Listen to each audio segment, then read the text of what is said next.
ఇప్పుడు మనం 2025వ సంవత్సరం మార్చి నెల 1వ తేదీ నుంచి 31వ తేదీ వరకు ద్వాదశ రాశుల్లో 11వ రాశి కుంభరాశి వారి జ్యోతిష్యం భూత భవిష్యత్తు వర్ధమానం ఎలా ఉందో చూద్దామండి. గవ్వల శాస్త్ర ప్రకారం ఈ గవ్వల శాస్త్రాన్ని చింతామణి శాస్త్రం అంటారు, లకుట ప్రశ్న శాస్త్రం అంటారు. 9 గవ్వలు 3 సార్లు వేసి వాటిని లెక్కబెట్టి కుంభరాశి వారి జ్యోతిష్యం భూత భవిష్యత్తు వర్ధమానం గ్రహబలం గృహబలం యోగబలం ఎలా ఉందో చూద్దామండి.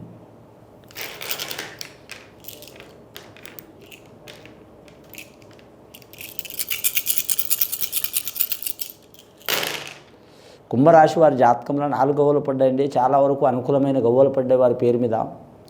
ఈ జాతక బలానికి చెప్పాలంటే కుంభరాశి సితార నక్షత్రం శతభిష నక్షత్రం వారికి చాలా వరకు మాత్రం రాహుమహారదశ జాతకం అండి. శతభిష నక్షత్రం వారికి అనుకూలం ఉంటుంది రాహుమహారదశ. అలాగే పూర్వభద్ర నక్షత్రం వారికి మాత్రం వారికి కూడా చాలా వరకు శనేశ్వరుడు కాబట్టి అధిపతి రాష్ట్రాధిపతి కూడా శని కాబట్టి కలిసి వచ్చే అవకాశం ఉంటుంది. ఏకదంతం అనేకదంతం అంటారు వారి పేరు మీద మనాంతం, కానీ కలిసి వచ్చే అవకాశం ఉంటుంది వారి జాతక బలానికి. వారికి ఎల్నాటి శని ప్రభావం ఉండవచ్చు, కానీ అయినా సరే గురుబలం అధికం ఉన్నది. వారికి ఎటుపోయినా మాత్రం ధనయోగం ఉన్నదండి వారి జాతక బలంలో. ఈ నెల చాలా కాలం నుంచి రుణ చిక్కులు చికాకులు, కుటుంబ చిక్కులు, ధన చికాకులు, రుణ చికాకులు, రాజకీయ పరంగా కావచ్చు, లేదా పర్సనల్ లైఫ్లో కావచ్చు, భూమి గురించి కావచ్చు, రియల్ ఎస్టేట్ రంగంలో కావచ్చు, బోరు బావి పంట పొలం కావచ్చు, నీటి విషయంలో కావచ్చు, సరిహద్దు విషయంలో కావచ్చు, భూమి విషయంలో కావచ్చు, ఇలాంటి చిక్కులు చికాకులు తొలగిపోయే అవకాశాలు ఉన్నాయి. వారికి పంచాంగ శాస్త్ర ప్రకారం ఎల్నాటి శని ప్రభావం ఉన్నా కూడా మాత్రం గ్రహాలు నవగ్రహాలు అనుకూలంగా ఉన్నాయి వారి జాతక బలానికి.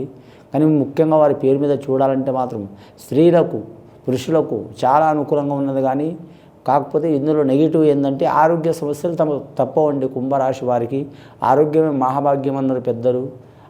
ఆరోగ్య స్థానంలో మాత్రం గ్రహాలు అనుకూలంగా లేవండి.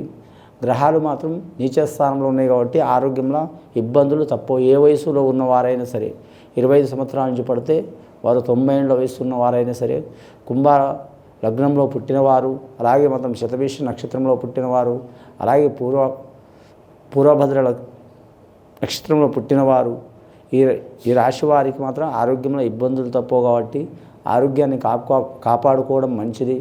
మానసిక పరంగా కావచ్చు, శారీరక పరంగా కావచ్చు, ఇబ్బందులు తప్పవు. కానీ వేళాపాడ లేకుండా మాత్రం ఉండొద్దండి. తినే కాడ నిద్రపోయే కాడ ఖచ్చితంగా వేళాపాడ మాత్రం ఖచ్చితంగా ఉండాలి. క్రమశిక్షణ గల జాతకం వీరిది.